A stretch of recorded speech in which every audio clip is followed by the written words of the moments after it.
Evening, everybody. So obviously I will start by saying that today is better than yesterday.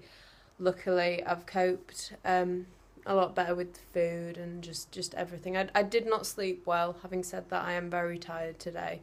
But a number of the most positive thing that happened today was I got a lovely visit from Rosie Clark. Shout out to Rosie. It's been a pretty long time since we've seen each other, but it was like kind of a day hadn't really passed. You know, everything was. I know she's probably going to watch this and stuff, but she, I think she'd agree that it was really really nice to see her. And like I said, it was just like a day hadn't passed, and it were like we were back in sort of the old days and just chatting really easily. And yeah, it was wicked to see her. So hopefully she can come again. You better do, Rosie, if you're watching this, because it was really good. So today we had a group meeting, and it was about kind of perception and body image. And one of the exercises we had to do, we were given like go get my paperwork if I can get it down. We were basically given like a sheet of paper that had different body sizes on it. I'll try and do this. So you can see it goes from really, really skinny up to very big. And they're the boys, so that's obviously not relevant. And they said, right, there we go. And they said, like, circle the one which you think is you now. Well, I went for this one with the black cosy on because I know what I've looked like in the past when I've been extremely thin, and that would be that. And I know I'm not that bad now, and I'm about here. But everybody else was circling like the fourth, fifth, even sixth one along, and I thought, are you kidding me? And it just brought to the forefront how warped some people's perception of themselves are. And I don't know if it's because of my past experience. I know how bad I look when I'm really, really poorly. You know, I've been there and I've worn the t-shirt, and I know I'm not that bad now. I've managed to catch it before it's got that bad, luckily. But I know that I'm definitely not the fifth or sixth one along, and it just made me think, God, I'm obviously a lot more realistic than some of the other people. And, you know, their issues are... We've all got different issues around different things, but with regards to perception, yeah, I don't like the way my body feels right now. I don't like the way it's changing, but...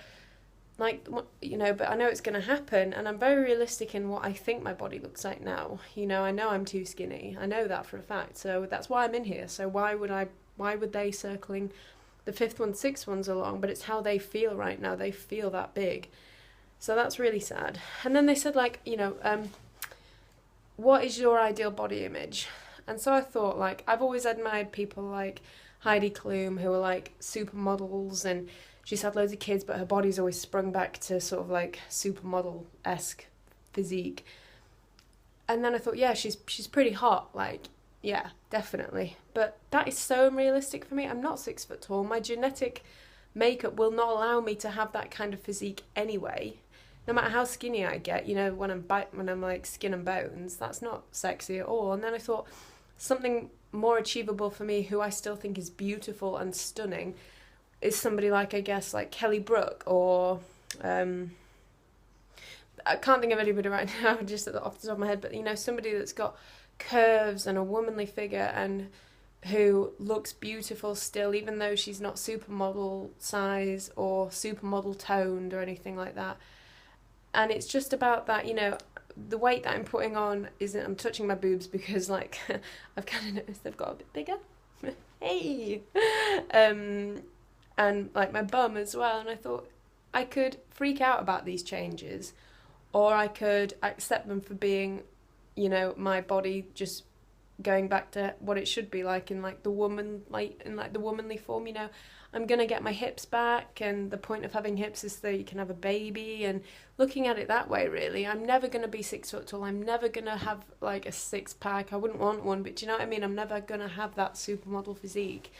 So I need to look at things that are more achievable, and the way my body will naturally spring back. Like I said, I'm not naturally up and down. I am curvy, definitely. And so, you need to look at beauty as all shapes and sizes, not just stick thin, super tall, amazing skin, amazing hair. It's not about that. It's about, you know, the way your body naturally is and being healthy and it being right for you, essentially.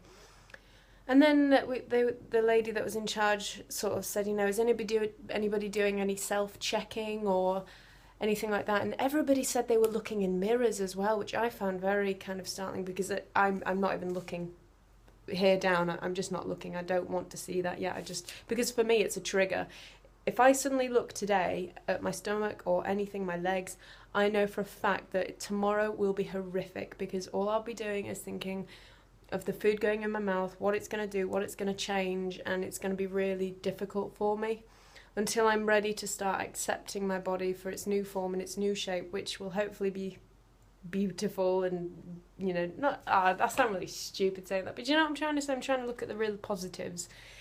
And there's some girls that are like checking that they can still fit their arm, if their fingers are touching around, you know, like the arm and stuff, and they do it every morning, and if they do it and it still touches, they know it's going to be a good day and things are fine. And I'm thinking, how is this helping you? Sorry, you know, do you want to get better? Surely you want that to grow and grow so your fingers can't touch. And it just baffled me. I was like, you're not going to get better like this, stop doing it. But then who am I to say that? Because at the minute I'm avoiding mirrors, but I'm avoiding a trigger. That's different, you know.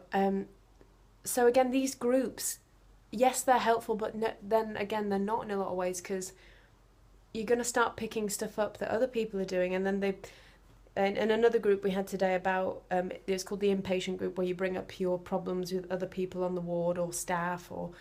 And one girl said, I've noticed in the stage 2 dining room, certain people are deliberately slowing down their eating times, possibly to make it seem that their eating disorder is worse than the other person's. Again, why are you doing that?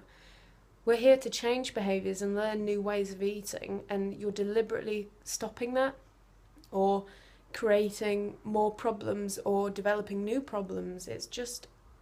But anyway, I think the people that are doing that are actually doing the risk reduction programme. So it speaks volumes. Although they're physically safe, they're mentally still very unwell. But there we go. One of the boys left today. He was meant to leave in October, but he had a review today, and the doctors and everybody feel that it's more beneficial now for him to go home, because he feels ready and he's happy and he's healthy, and he's still got a couple of minor problems, but this is it. I am when I leave, you know, it's going to be like, you know, relearning to walk again, but with a bit of a limp. It's going to be that kind of thing. So, and then we've got another girl leaving next week, and there's another girl leaving out of choice on Sunday. She's not feeling it. She's not happy. She's actually going home. So, you know, I'm going to wish her the best of luck and just hope that, you know, well, I don't know, to be honest, you know, it's, you just assume the worst is going to happen, like it did for me, really, and she's going to get unwell again. But anyway, so it's going to be 3 empty rooms, basically, so I'm thinking I'm going to be moved. I don't know where, I don't know when, and it also means that there's new people going to come in. Now, I've mentioned one lady who has recently, but she's been there about a week now, and that was fine because it was just one, and you can deal with that, but I'm a little bit anxious as to more than one coming in at once, because it can be very disruptive. There's already a lot of cliques forming, a lot of groups forming. I'm trying to not fall into a certain group. I'm just trying to mingle amongst everyone. I think it's the best way. Why ostracise people? I know that the girls with the feeding tubes feel like they're being ostracised and treated differently by certain other girls, and it's not nice. I think it's a bit of like a bully tactic almost. They don't want to be around them because they don't want them to trigger them off by seeing them, and because they're that thin, and it's just a bit pathetic, to be honest. And some of them just need to grow up, but each to their own. So yeah, it's been a good day. Tomorrow I've got another slot of visitors as well. Oh, I've not looked at the NHS thing. Oh, stupid. I promise I will do that tomorrow. It's just been a bit of a kind of hectic, busy day, which is good. But I'm gonna look at those NHS acronyms now, pick the one out, and then do it in tomorrow's video. And I do promise I will do that. So yeah, and I will let you know how I get on tomorrow. If I do a video, probably will. I always usually do, but you never know. So yeah, Have a good night, everybody. And oh, it's Bake Off. Woo! And I will see you tomorrow. Ciao.